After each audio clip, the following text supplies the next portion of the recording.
Welcome to the Six String Jungle. WildCat Guitars rocks Namm 2020 at the Anaheim Convention Center. I'm Doug Diamond, and we're talking guitars with master builders John Cruz and Red Dave at the Fender Bash. How about that?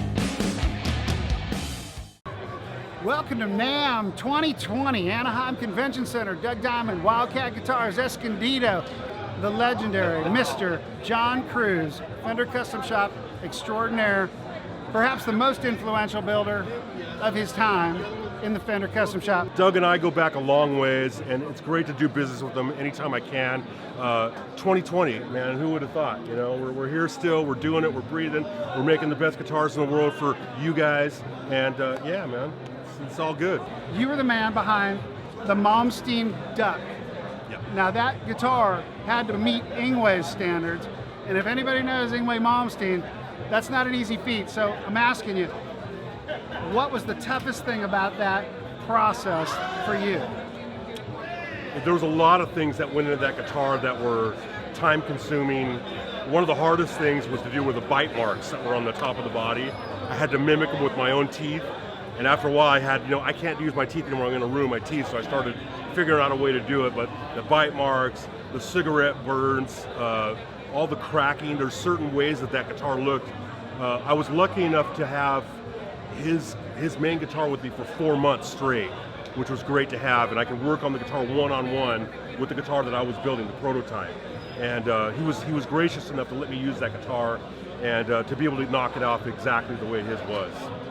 And so when you present this finished replica of the famous Duck that Yngwie had, what was his response? His response was like, it was like a little kid on Christmas Day. I brought the prototype to Germany, the Music Messe Fair, and I put the prototype on the table flat down and his guitar right next to it, and we put a black flannel over the top of it, and he was all dressed up in his leather like he was getting ready to go on stage and all cool with the hair and all that stuff. And he goes, "Are you ready?" And he started pulling the thing back and looking at it, and I'm standing on the side watching him, right?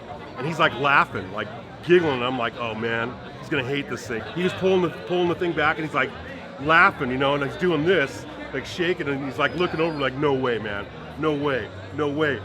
I fooled him. For at least 10 seconds, I fooled him. The guy that came to the US with his #1 guitar from Sweden when he was a kid, I fooled him for at least 10 seconds. He didn't know which guitar was which. The only way he could tell is when he flipped them over and he saw the Master Builder decal on the back and said Proto #1 on it. And so I think if we pulled it over on him, I'm not trying to pull, fake guitars for people to see, but it's just a tribute to Yngwie Malmsteen, the great Yngwie Malmsteen, for him to see that guitar and fall in love with it and sign off on it as quick as he did. I knew we hit a home run with that guitar. So to shift gears, SRV1, probably the most famous Fender Custom Shop replica series. I mean, that's emotional. That's the SRV1. I mean, that's like got everything condensed into this one guitar. I mean, the life and death of Stevie Ray. Describe that process. I mean, that guitar wasn't really slated for me to do in the beginning. It was supposed to go to another master builder who was at the point where I'm at now, where I had so many back orders. He wasn't able to fulfill the obligation of making all those guitars, so they came to me and asked me if I would do it. They already had all the information on the guitar. They went and saw the guitar, so I never got to see the guitar up close, up in front, and right in front of me. I got all the great photos of it, video of it, and I came up with the prototype for it, which I think I nailed it pretty close, and showed it to Jimmy, and he just like, yeah, man, that's it, and it was it. It was just, and Stevie's one of my idols, man. I love the guy, and I love everything that he did, and it's an honor to work on guitars like that, to be able to bring something to customers out there that can appreciate Stevie's music and his style of playing. You are right now doing a lot of people may or may not know, but John's a hell of a guitar player. In fact, you're doing a Thin Lizzy tribute, right? I am, as a matter of fact. It's, in Southern California, the whole tribute scene is really big right now. There's a lot of great tribute bands out there, from Iron Maiden to the Scorpions to Van Halen to Journey to Bryan Adams. All these bands are all good, but there's not one Thin Lizzy band out there.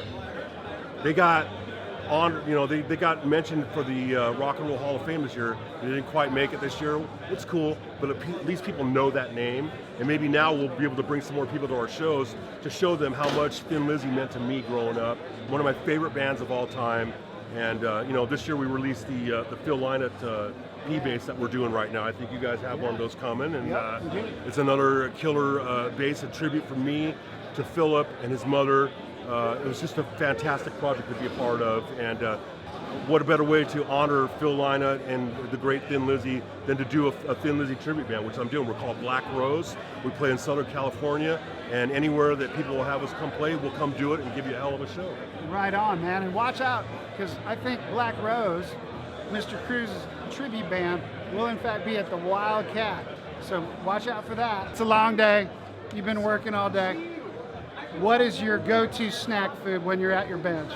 There is no snack foods other than stuff that I have with me, like some crackers or something like this, to keep me going. Because usually I won't even take a lunch. I'll eat like nibble at some peanuts or something like that and just keep building guitars. That's what I do. I got a lot of work to do, so it's hard for me to leave my bench and do that, but hopefully you people will agree that the wait is a long wait, but I'll make it worth your while, I promise you.